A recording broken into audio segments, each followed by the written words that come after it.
So our next panel is cell phones in schools, leaders in the field, and how they are implementing a change.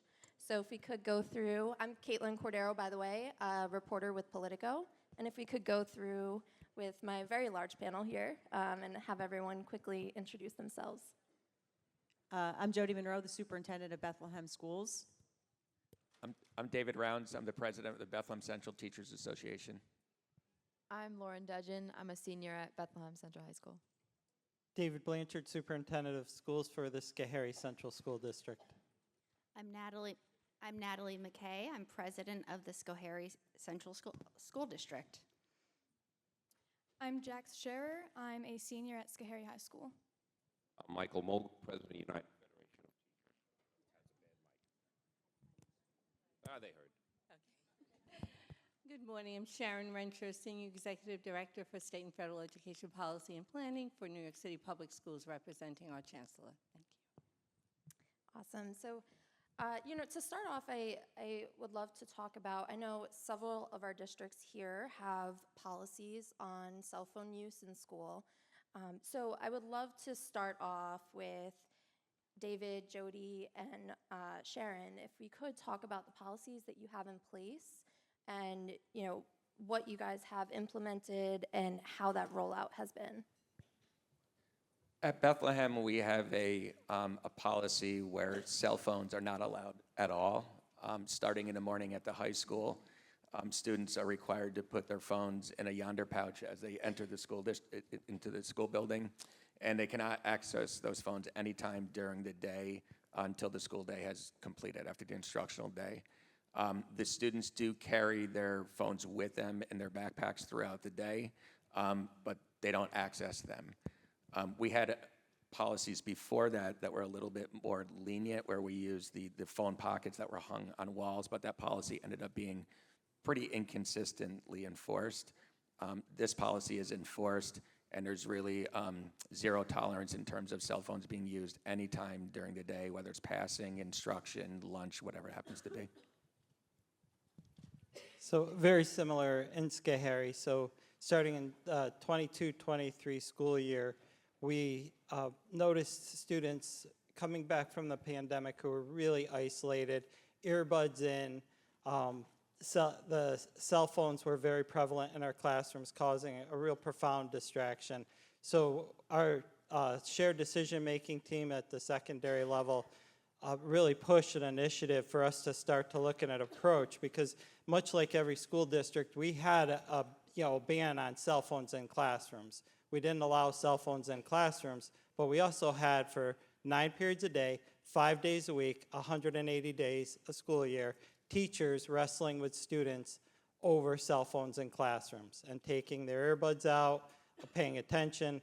So ultimately, we moved to Yonder as an approach to create a distraction-free environment. So this is year 3 of our use of Yonder, and I can't promote that enough here today. The tool that we use has proven to be highly effective, so our policies around Yonder are creating an environment to enhance student success in the classroom, but also teacher success with regard to the instruction that they can deliver, because cell phones have been eliminated in Schoharie for the last 3 years.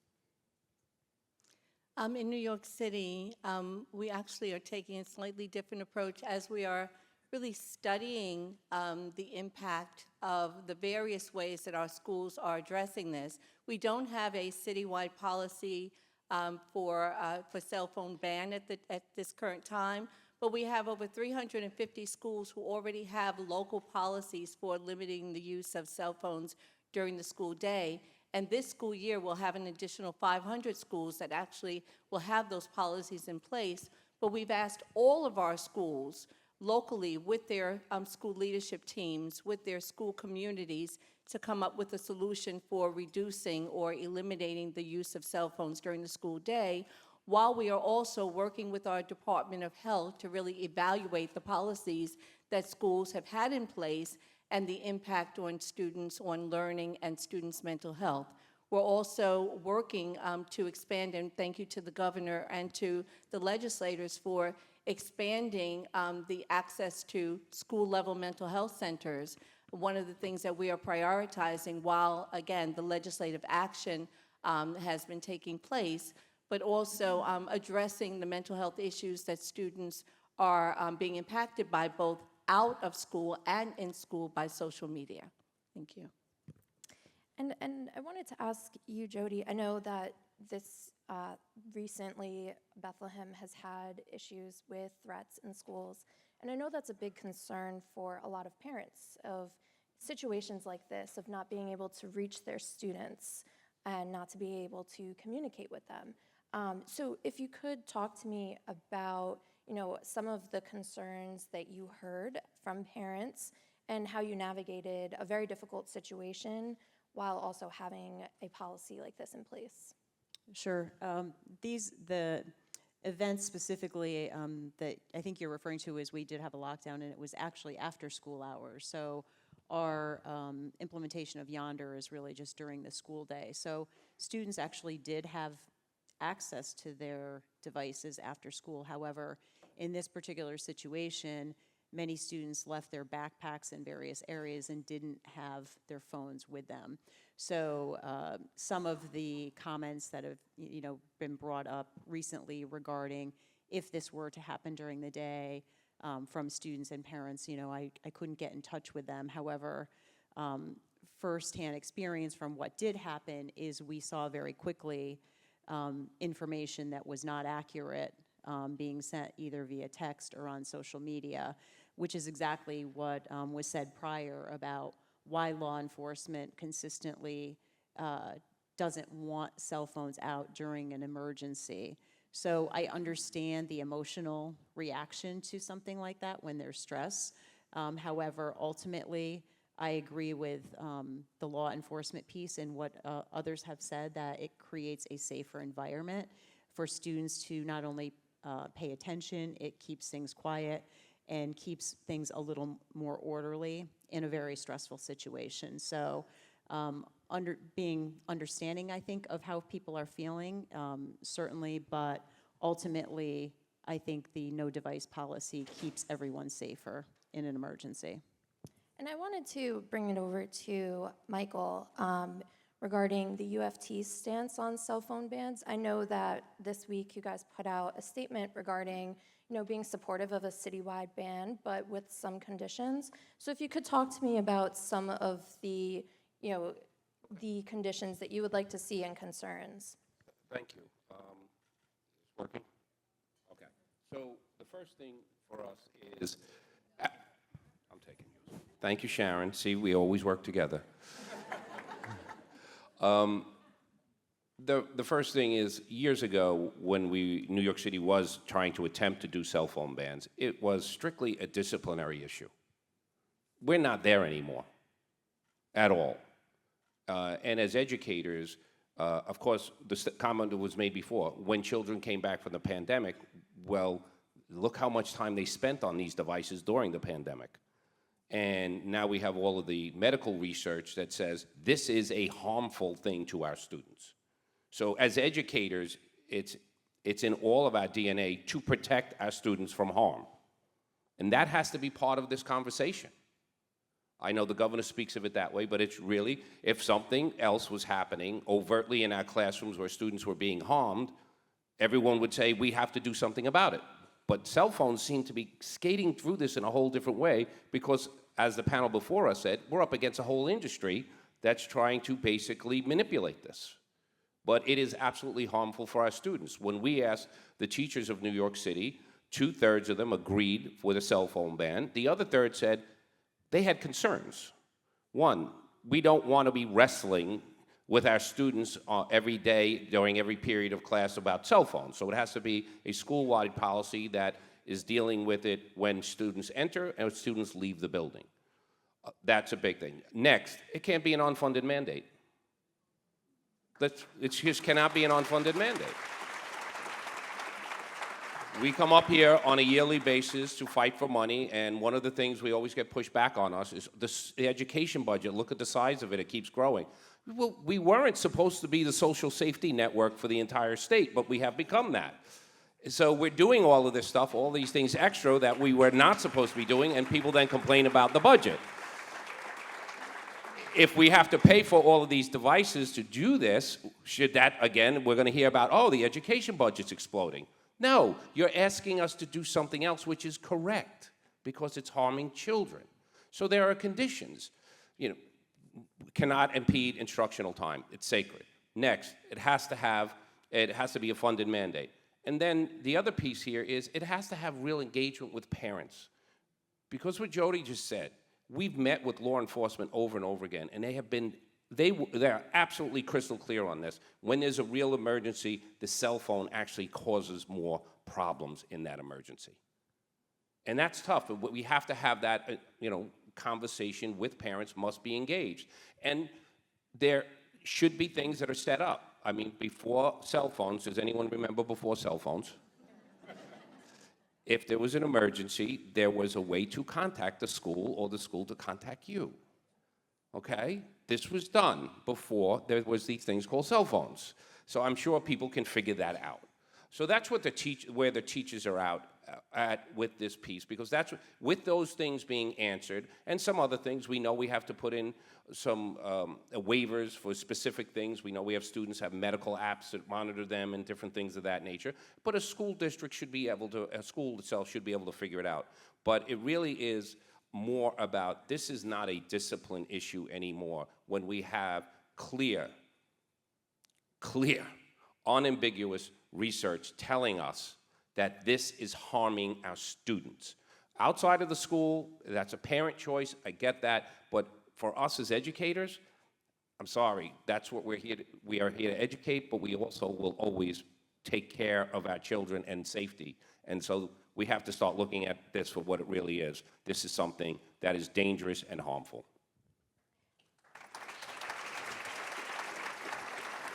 And I know you mentioned, the funding aspect to this.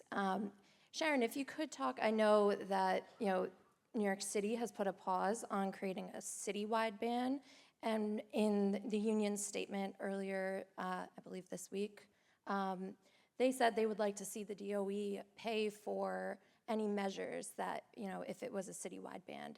So could you talk about, the funding for this and what it would entail to be able to instill a citywide ban on cell phones? So I can't speak about specific numbers, but I will tell you that I agree with Michael wholeheartedly that currently it's an unfunded mandate. And so if you're asking us about how much or whether we would be able to pay for it at this point, right now we don't have the resources. We would look for the resources to support, as Michael has indicated.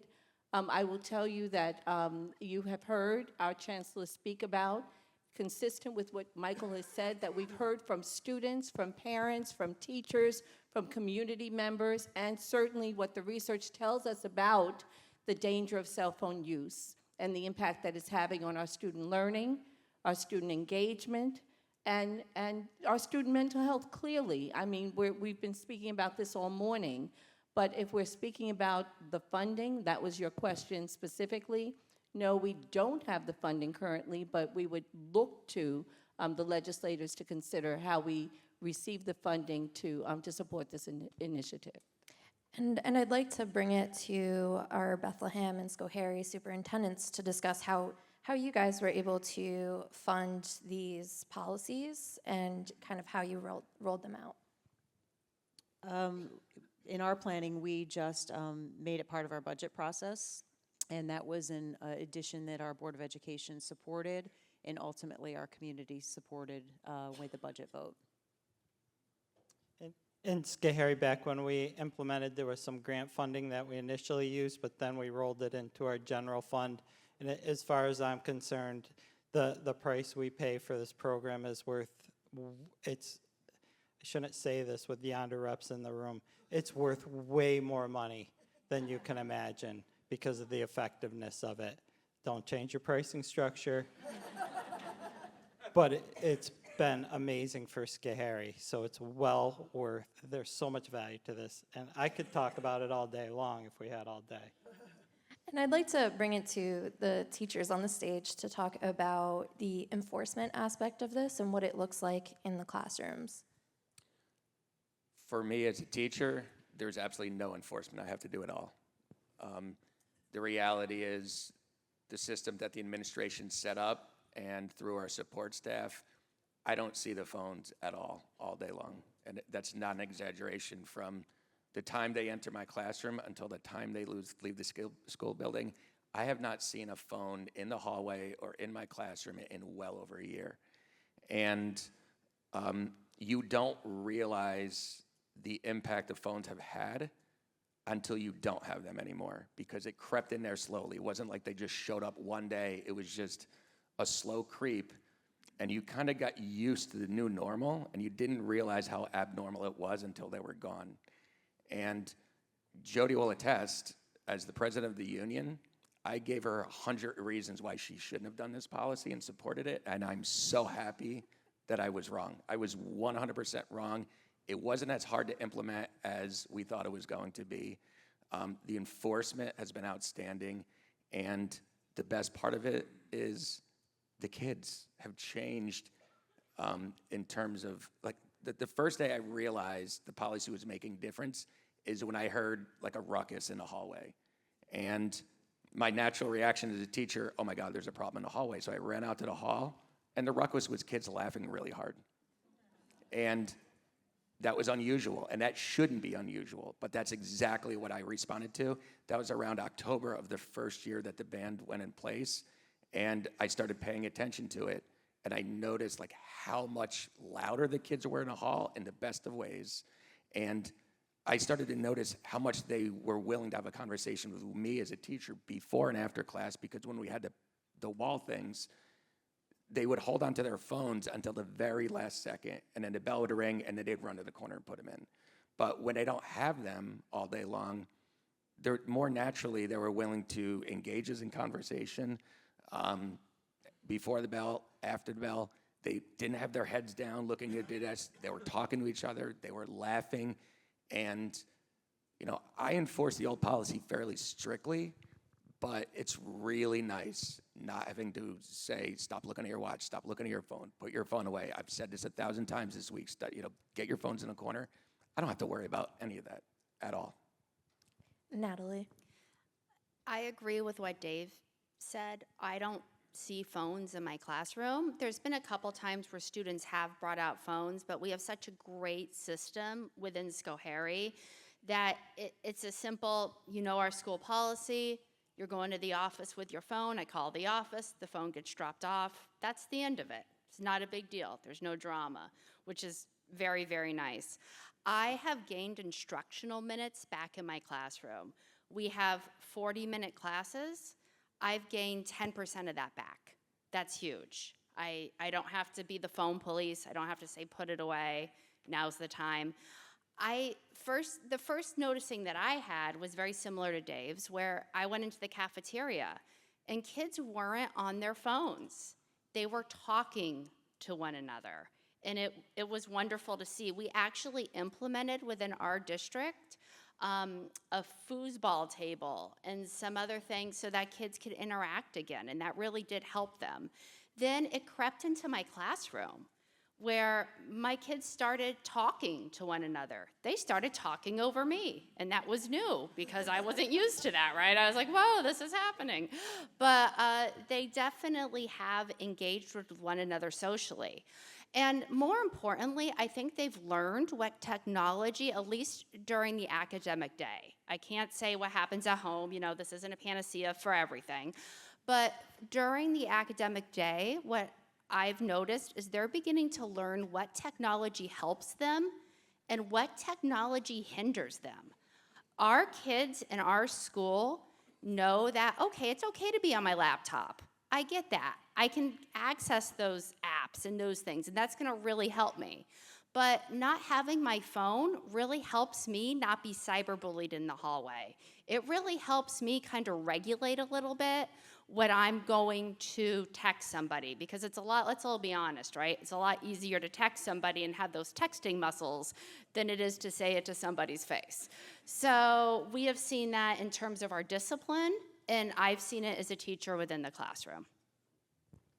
As a teacher, in constant interference with the instructional time. constant interference. All right, we're breaking now into group work. All of a sudden, all the phones come out real fast again. All of these things that are happening that are clearly impeding a child's learning because they're more concerned with that, with the phone, with the texting, with everything else, versus what we're here to do, which is the instructional time. It's, you know, for people, in this state, we just passed a law about predatory algorithms, all right? And we had massive pushback from the social media companies. We read their documents, and they talk about how they are specifically designing them to make them addictive because, and they're unabashed, no shame at all, because they said their job is to keep people on the device. So whatever they have to do to manipulate to keep people on the device, they're going to do it because that's their job and their revenue is based upon it. And then at the same time, when we meet with them, they're like, yeah, but everybody has their own choice. I said, you're designing something to be psychologically addictive. Every other industry, we regulate that type of thing if it's addictive. So the fact that they think it's okay, that's the problem with why it is. So when you're telling a child in a classroom, put your phone away, I told you put your phone away, you're wasting your instructional time, but you're also going up against a powerful entity that is really designed for them to want to fight to be on that phone. And that's why we support doing a ban as long as the conditions are met. And it's, every teacher could tell you about that if they're in a place right now. We have, as Sharon said, there's hundreds of schools in New York City right now who have bans. Some of them are doing it well, and some of them are failing at it because it's not a clear plan. It's not where the parents were engaged correctly, and it's not where the students weren't engaged, and then it falls apart. So if we're going to do this, moving forward in that way is something we would then support. And I want to bring it to the students that we have on the stage. We have Lauren and Jax.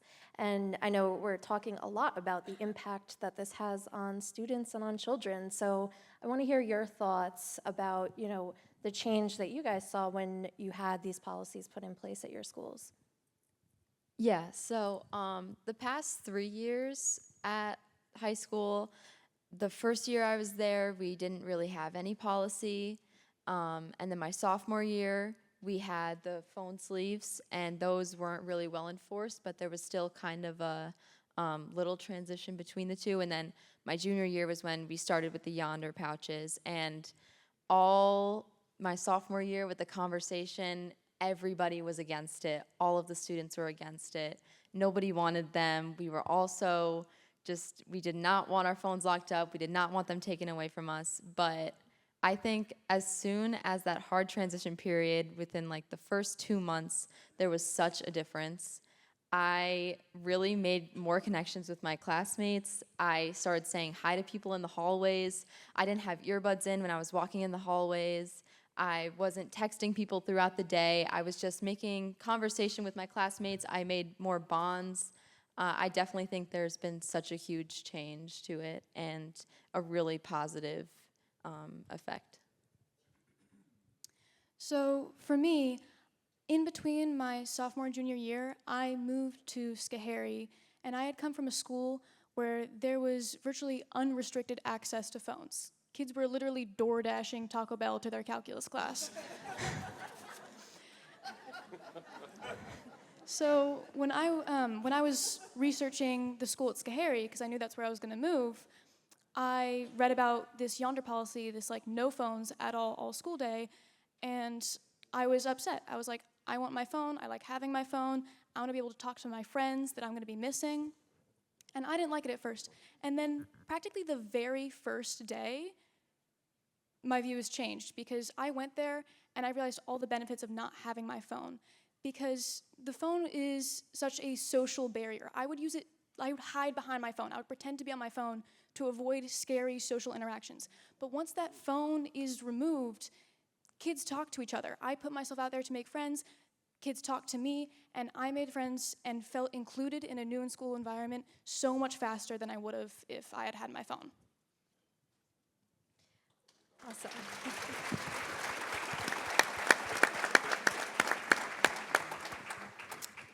And I wanted to talk about, regarding, I know Governor Hochul was here earlier today and talking about doing a statewide ban and, what that would look like. So I'd love to get your perspectives on, what it should look like if there was a statewide ban, and whether that should be, local control, or if there should be a policy that goes across the board. So I'll start with you, Jody.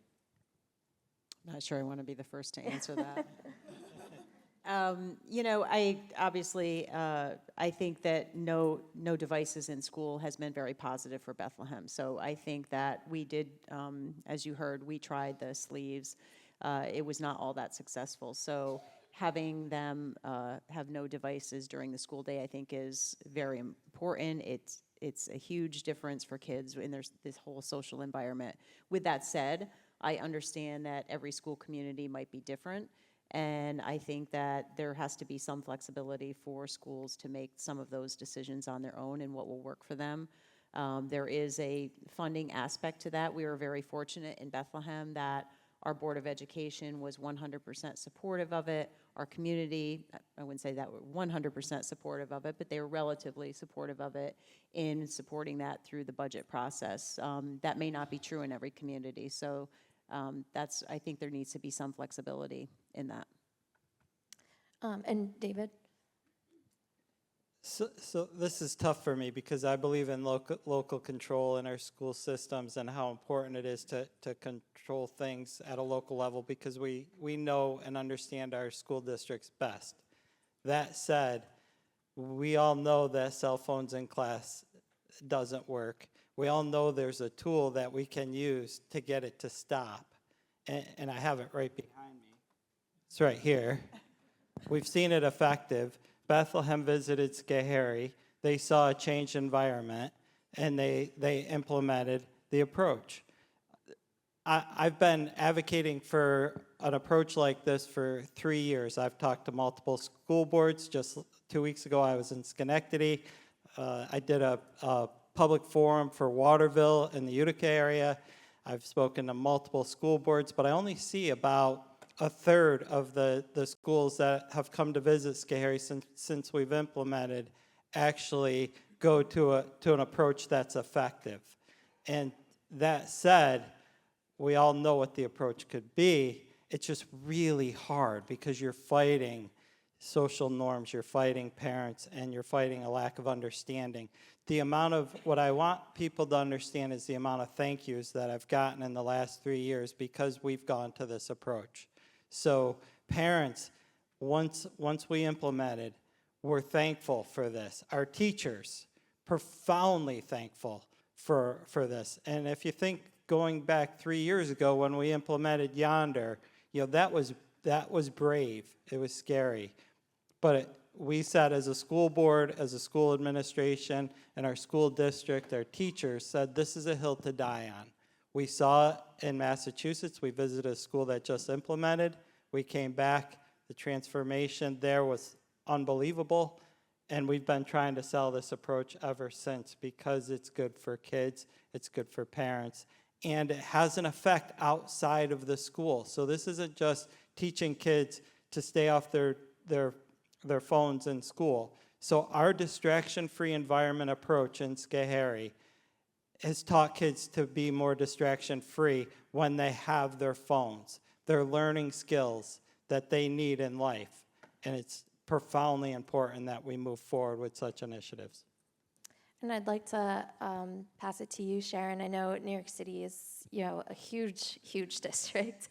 And Michael said that some of the teachers in the survey that they did found that some of the bans that you guys have in place have not been effective. So, what is the city considering? And is it considering a, blanket policy or, something different? Sure. So just to be clear, we strongly believe in limiting the use of cell phones during the school day.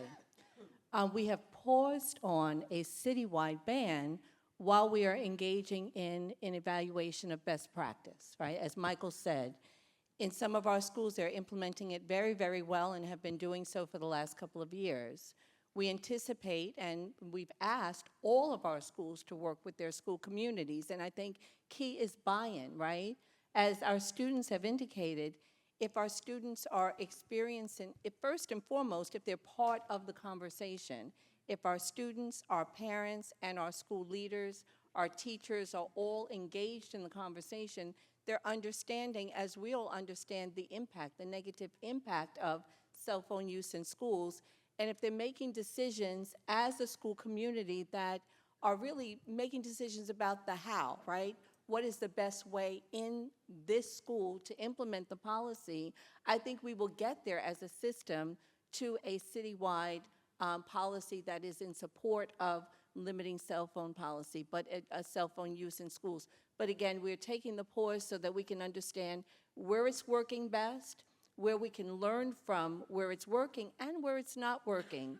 And we can encourage and support individual schools working with their stakeholders to come up with the best way to implement a cell phone ban locally. But yes, we are in full support of it, but it's going to just take us a little time working with our partners to get to best practice. What you're asking is a political question. Okay, this is statewide versus local control. It's a straight up political question. And it's a scary question because you've heard the people who've gone through this. That first push was rough and it's tough. But as an educator, and there's a whole bunch of us here, our job is to help children learn. Our job is to nurture them so they can grow, and our job is to protect them. We know this is harming them greatly. It's not us, I'm sure you heard it already today. It is the #1 mental health crisis for the children of the United States of America. So this profession should be the one place where we can say, look, we're willing to go out and do the hard work, we'll talk to the parents, we'll do all of the stuff, but while they're in school, we do not want them being harmed by something that has proven to be harmful to them, greatly harmful to them. So politically, people should just get up the courage and we should do it as a state. But we should map out the process and say that's what we have to do. Keep it simple, right? Just do it. And I'd like to talk to some of the teachers. I know as I've been doing reporting on this, I've heard concerns about, ESL students and students that rely on phones for, certain assistance throughout the day. So if you could, Natalie and Dave, if you could talk a little bit about some of the exemptions that you might have at your districts, or, because I know there are ways that cell phones do help. Sure, I can get started. So what we have within Schoharie is we have exceptions, of course, for these exact reasons. We have medical exceptions. Students need their watches to check their insulin. We have exceptions with ELL students, and those are different things that come within our policies, right? As technology progresses, our policies have not. And same with the cell phones. When we talk about doing these disconnected and these cell phone bans, we need to make sure that our policies within those are cohesive to our real issues. So absolutely, there are medical exceptions, there are ELL exceptions to within our policies as well. Yep. Most of our exemptions are related to health issues, similar to what Natalie was describing. In terms of ELL, all of our students are assigned a computer when they enter the high school. Any of the technologies that they would use on one of their personal devices, they have that same access to much of those technologies through their Chromebooks, which are much more regulated and monitored and controlled. And so to the best of my knowledge, we have very minimal exemptions based on those type of issues. One of the biggest bits of opposition we received was a lot of parents who have children with anxiety claimed that their child texting them during the day reassured their child and made the situation better. I'm a parent of 4. I appreciate that parental perspective, but on the other side of that equation, in the classroom, before we had this ban, the children who were constantly texting their parents with anxiety, it was making the situation worse, not better, because they were ruminating on that feeling all day long. I'm not a huge data guy. I have been in a classroom for 30 years. I know what I see. The level of anxiety has dropped since we put the ban in place. And in today's time, that's really hard to say that. The biggest bit about anxiety the students often had was the fear of missing out. And once the students realized that nobody else that they were friends with had access to their phones, they realized they weren't missing out anything anymore. And I think that was a huge shift in their own psychology. In addition to that, you could just see that the kids, without realizing it, needed a break from technology, and that was provided for them. Again, it's anecdotal observation, but I know what I see every single day, and I absolutely observe the drop in the level of anxiety in the students. And I'd like to bring it back to the superintendents, for other administrators that might be here and considering putting in a policy in their schools, what advice do you have for them? Really, you just have to move ahead with it. I think that it is, initially, you're going to get some pushback. I think one of the things that, students will experience is initially they're going to say, we don't want this. And I think we did have assemblies with all of the grade level students to talk about the reason why, to help them better understand it, even if they didn't like it. Trying to give them some rationale as to why this was happening in the same communication with parents. So I think you just have to, once you decide that, the Board of Education, your Board of Education hopefully is in support of that, you just have to be able to move ahead and expect that you're going to get some pushback, have clear policies in place, and really just staying with the enforcement. It will literally resolve any of the issues initially within a couple weeks, a month at the most. So I think you just have to make a decision and move ahead. So I would say, come visit Schoharie. You're going to see in action what it looks like, and you're gonna go back to your district and go, we have to do this. Now, thinking back to 3 years ago when we implemented, the data that I was sharing with parents wasn't as robust. The public forums that we had initially to try to onboard our school community, I did not have nearly the information that we have now to know how dangerous social media is for our students. Now we know this. When you come see it in action, go to Bethlehem. It's transformational, but you got to rip the Band-Aid off somehow, some way, and it's going to be that initial ouch, and then after that, you're going to be like, whoa, how did we not do this sooner? Sharon, did you want to chime in on this one? Only to say that I think certainly with the school districts who have implemented it district-wide, I think it's been just a little bit easier for you to have a policy that applies across your district. I think for us, because of our size, I think we need to be just a little bit more differentiated in giving school communities the opportunity to decide the how, right? We agree for the need for limiting cell phone use during the school day. I think what we're leaning into is, again, making sure that we can educate our school communities around best practices for doing this well, and then offering them some options to individualize the how with their school communities. But again, this is something that we are in support of. We want to get to, and we could probably learn from the districts who are implementing it school-wide in terms of your approach, and again, pulling off that Band-Aid and how that has worked for your school communities. So. And I also wanted to ask about I know there's concerns about equity and potential disciplinary action when you have these plans in place, and ensuring that, one group of students is not being, disciplined or because of cell phone use or because of these policies. If you could talk about, those concerns and how you've been able to address those.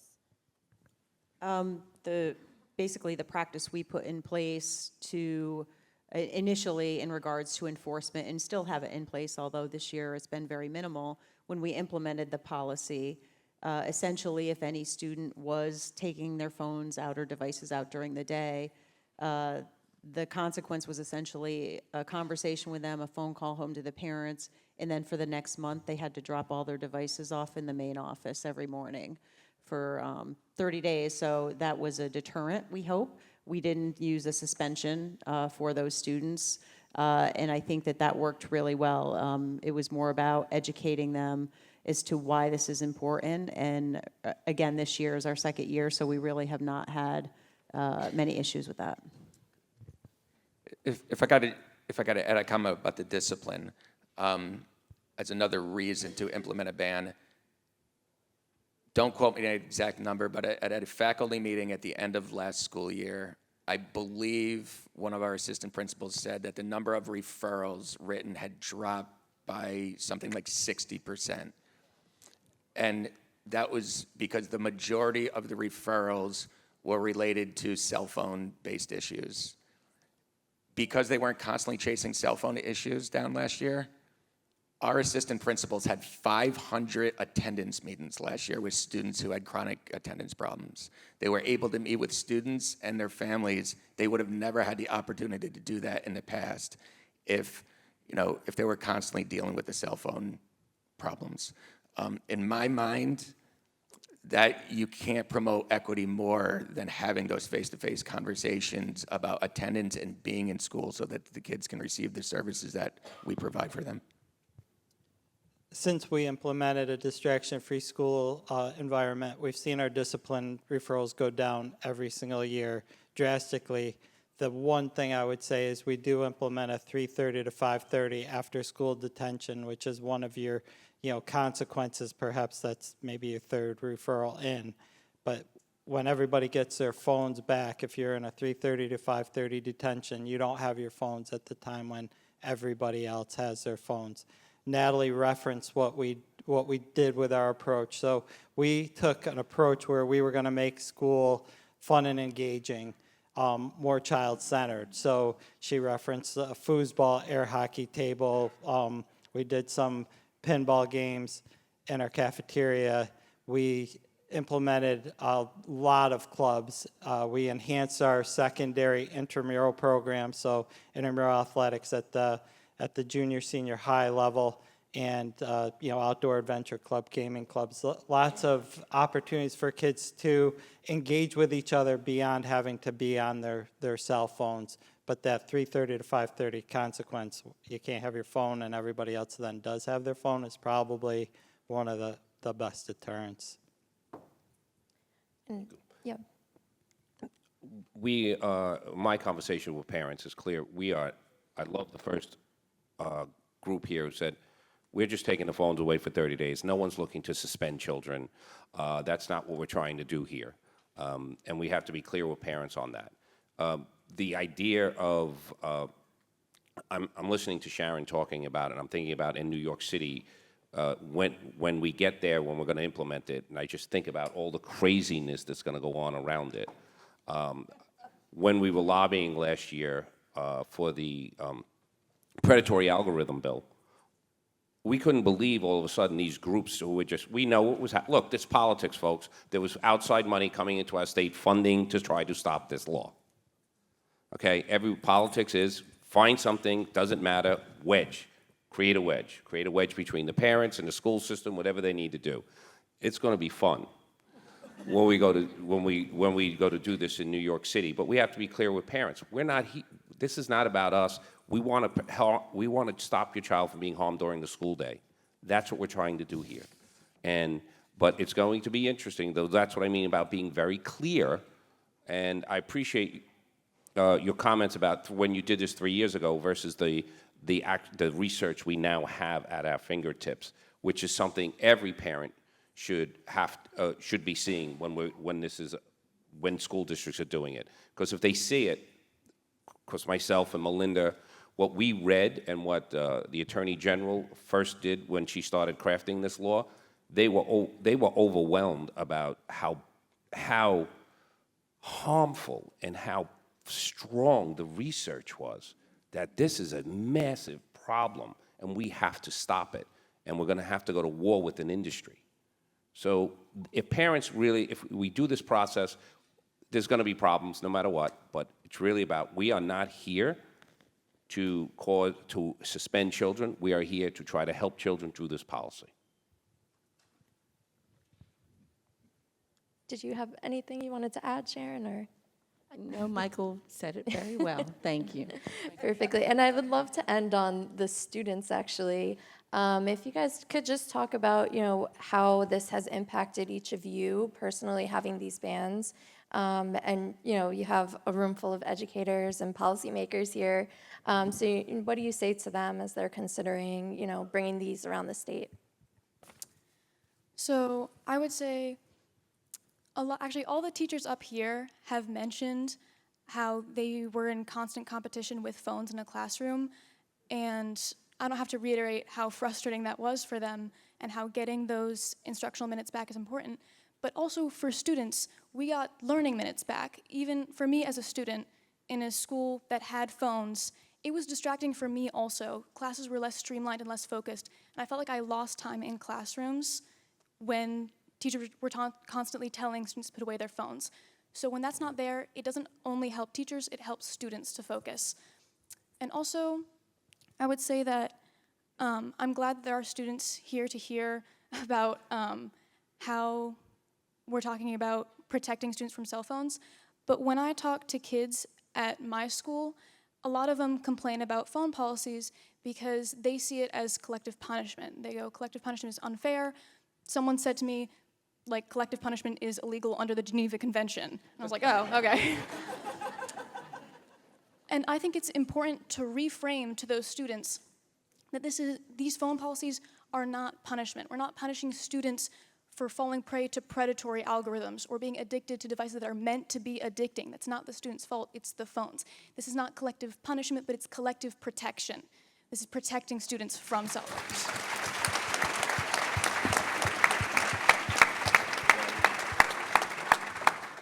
I 100% agree, very well spoken. I'll definitely say that it was an incredible change socially for me.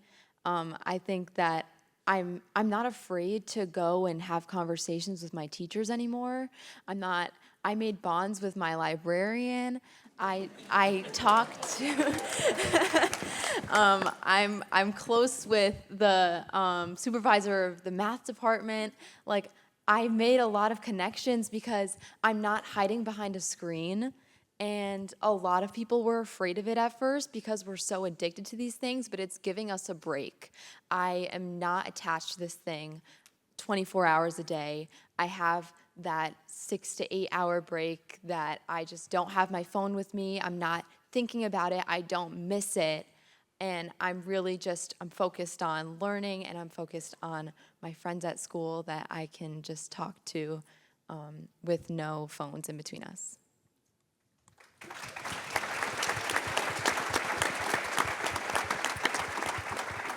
Awesome. Well, that concludes our panel. Thank you, everyone. And we're going to take a brief break.